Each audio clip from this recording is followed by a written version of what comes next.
Mhm.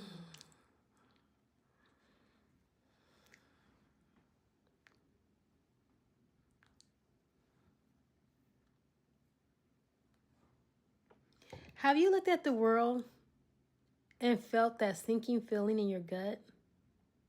The feeling that the bullies inherited the earth, that the liars get the promotion, the cheaters win the game, and the selfish seem to have all the luck? You work hard, you stay honest, you play by the rules, and yet you watch as those who seem to lack a moral compass zoom past you, leaving you wondering, is the game rigged? Does evil actually have an advantage? Welcome back, alchemists.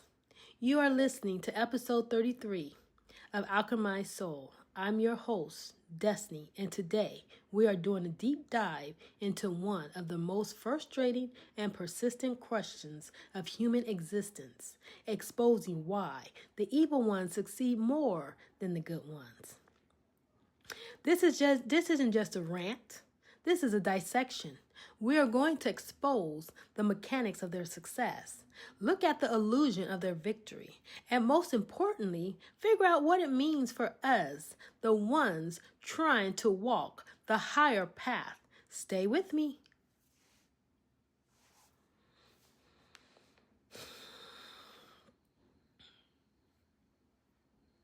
Let's start by defining our terms. What do we mean by success? And what do we mean by evil?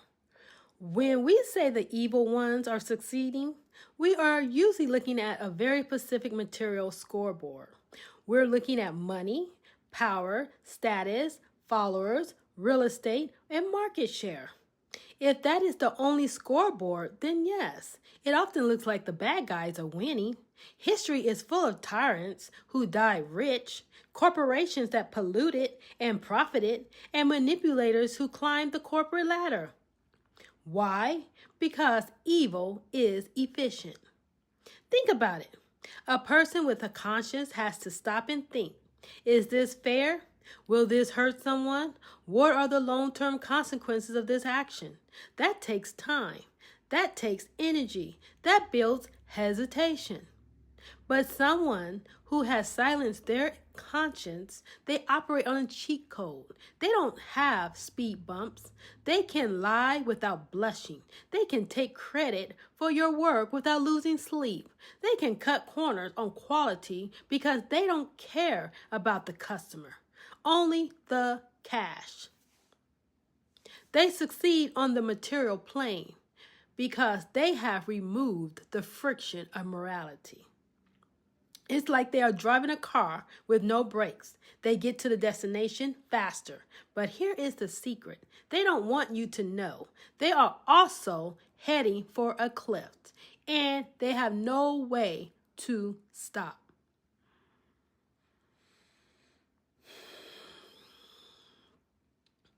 So how do they do it? Let's expose the three specific tools the evil ones use to gain their temporary advantage. Number one, the power of a unified front, the tyranny of the few. Good people are often independent. We have diverse opinions. We want to hear everyone out. Evil, not so much. Evil organizers. Think about a small group of corrupt politicians or a criminal gang. They may be few in number, but they are 100% aligned in their goal. They don't waste time arguing about ethics. They move as one. This unity of purpose allows a small, concentrated force of evil to overpower a large, scattered population of good. Number two, the power of exploding trust. Good people operate on the default setting of trust. We assume others have the same internal moral code we do. This is our strength, but it is also our vulnerability. The evil one exploits this. He smiles in your face while picking your pocket. She acts like your friend while gathering information to use against you. They weaponize your own goodness against you. They succeed because they are playing a different game than you are. You are playing chess, but by the book. They are playing to flip the board when you're not looking. Number 3, the power of short-term thinking. This is the biggest one. Evil is inherently impatient. It wants the reward now. The fraudsters want the money today. The dictator wants the power this afternoon. They are willing to burn the entire future to ash for a moment of glory. Good, on the other hand, plant seeds. Good builds. Good nurtures. You don't plant a seed and get a tree tomorrow. You have to wait. You have to water it. You have to protect it. In the short term, the weed evil grows much faster than the oak tree good, but the weed dies in the first frost.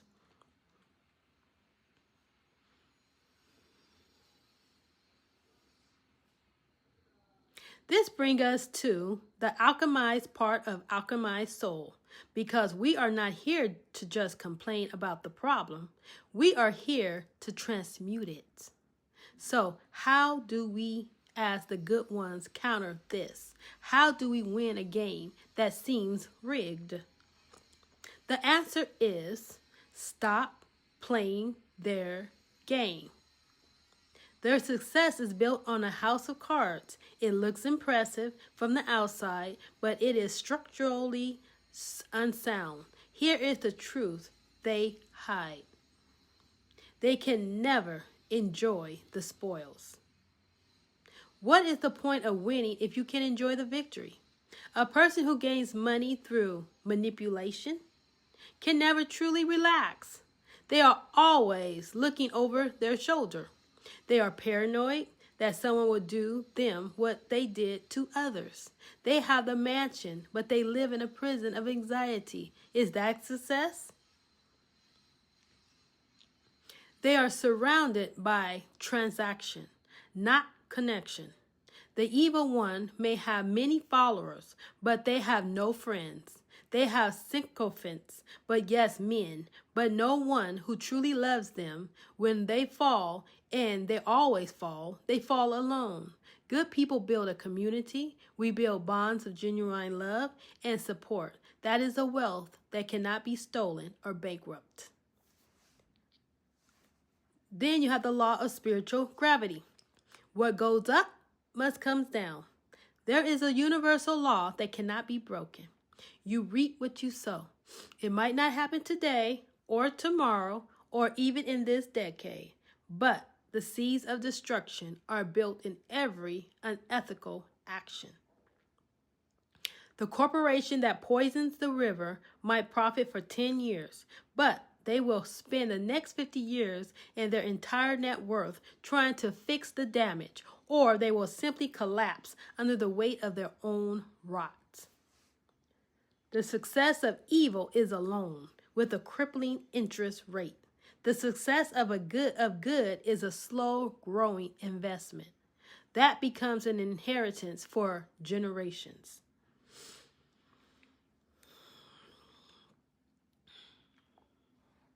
So, what do we do with this knowledge? How do we protect our light without becoming bitter? Here are 3 takeaways for your alchemical journey this week. Redefine your scoreboard. Stop measuring your life by the material metrics of the evil ones. Measure yourself by your integrity. Did you sleep well tonight? Can you look at yourself in the mirror? Do the people closest to you trust you? That is the only scoreboard that matters in the end. Don't let them convince you their game is the only game. Master the art of good strategy. Being good does not mean being stupid. You can be kind and shrewd. You can be compassionate and have strong boundaries. The evil ones exploit trust. So be wise about who you trust.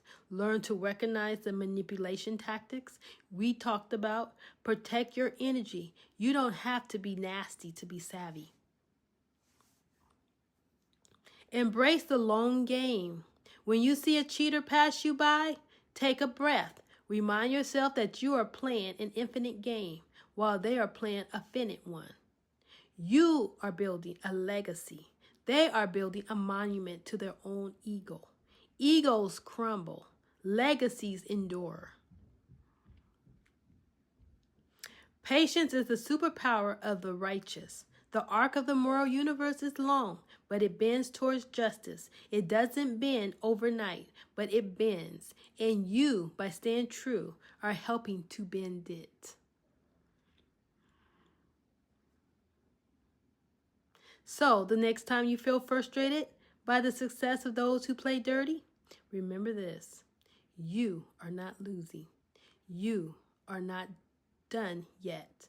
Their victory is a snapshot. Your victory is a motion picture. Thank you for joining me on Alchemize Soul for episode 33. If this episode resonated with you, if it lifted a weight off your shoulders or sparked a fire in your belly, please take a moment to share it with someone who needs to hear it. Share it with the good soul who feels like they're falling behind. And remember, alchemists, the world needs your light right now more than ever. Don't let the temporary darkness convince you to put it out. I am Destiny, and I will see you in the next episode.